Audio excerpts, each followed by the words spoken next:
বন্ধুরা, আজকের আমি আপনাদের সাথে ইউনিক একটা রেসিপি শেয়ার করব। তার জন্য কড়াতে কিছুটা তেল নিয়ে নিয়েছি, তারপর একটু বড়ি নিয়ে নেব। বড়িটা একটু লাল লাল করে ভেজে নেব। আপনারা পুরো ভিডিওটা দেখুন, আপনাদেরও খুব ভালো লাগবে। বড়িটা খুব ভালো করে লাল লাল করে ভেজে নিতে হবে। প্রথমে এরকম লাল করে ভেজে নিতে হবে। এবারে বড়িটা তুলে নেব।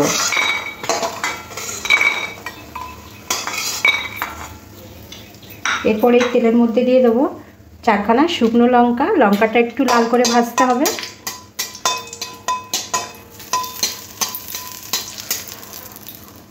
দিয়ে দেবো এখানে পেঁয়াজ, হালকা লাল করে ভেজে নিতে হবে। তারপরে দিয়ে দেবো কয়েকটা রসুনের কোয়া, 5খানা দিলাম। সমস্ত কিছু একটু হালকা করে ভেজে নিতে হবে। হালকা ভাজা হয়ে গেলে এখানে দিয়ে দেবো কুচো চিংড়ি মাছ। চিংড়ি মাছটাও পেঁয়াজটার সাথে ভেজে নিতে হবে। আর দিয়ে দেবো সামান্য একটু হলুদ গুঁড়ো।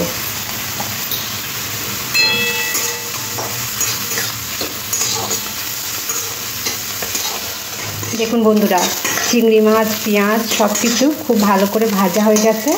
দেখুন দেখতে কত সুন্দর হয়েছে না, দেখেই খেতে ইচ্ছা করছে।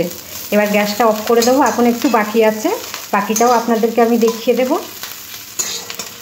এবার গ্যাসটা অফ করে দেবো, দিয়ে একটু ঠান্ডা করে নেব। প্রথমে ভাজা বড়িগুলো আমি গুঁড়ো করে নেব। প্রথমে নোড়া দিয়ে একটু ভেঙে নেব। আস্তে আস্তে করে ভাঙতে হবে, না তো ছিটকে বেরিয়ে যাবে।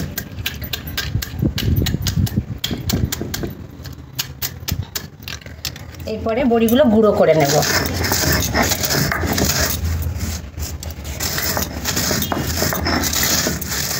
এবারে এগুলো একটু আমি তুলে রাখবো। বড়ির গুঁড়োগুলো একসাথে বাটা যাবে না এতগুলো। এরপরে যে চিংড়ি মাছ, পেঁয়াজ, শুকনো লঙ্কা, রসুন যেটা ভেজেছিলাম সেটা এখন ভালো করে শিলবাটায় বেটে নেব। আর দিয়ে দেবো কিছুটা ধনেপাতা,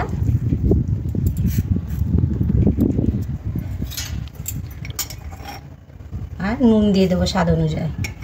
এবার সমস্ত কিছু ভালো করে বেটে নেব।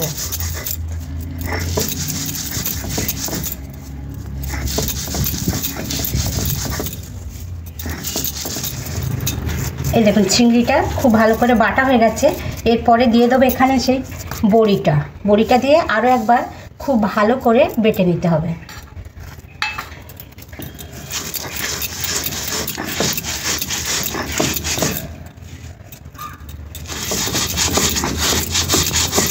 দেখুন বন্ধুরা, সব কিছু খুব সুন্দর করে বেটে নিয়েছি। এরপর একটু কাঁচা তেল দিয়ে দেবো, দিয়ে খুব ভালো করে এইভাবে আপনারাও একবার বাড়িতে চিংড়ি বাটাটা বাটতে পারেন। গরম ভাতের সাথে খেতে দারুণ হয়। দেখতে পাচ্ছেন কত সুন্দর লাগছে, একদম লোভনীয় হয়েছে, দেখলেই খেতে ইচ্ছা করবে।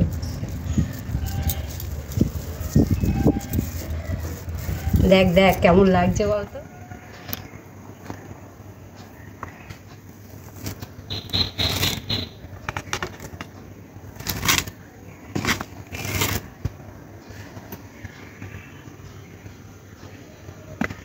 বাটাতে কি অল্প সর্ষের তেল না দিলে ভাল লাগে?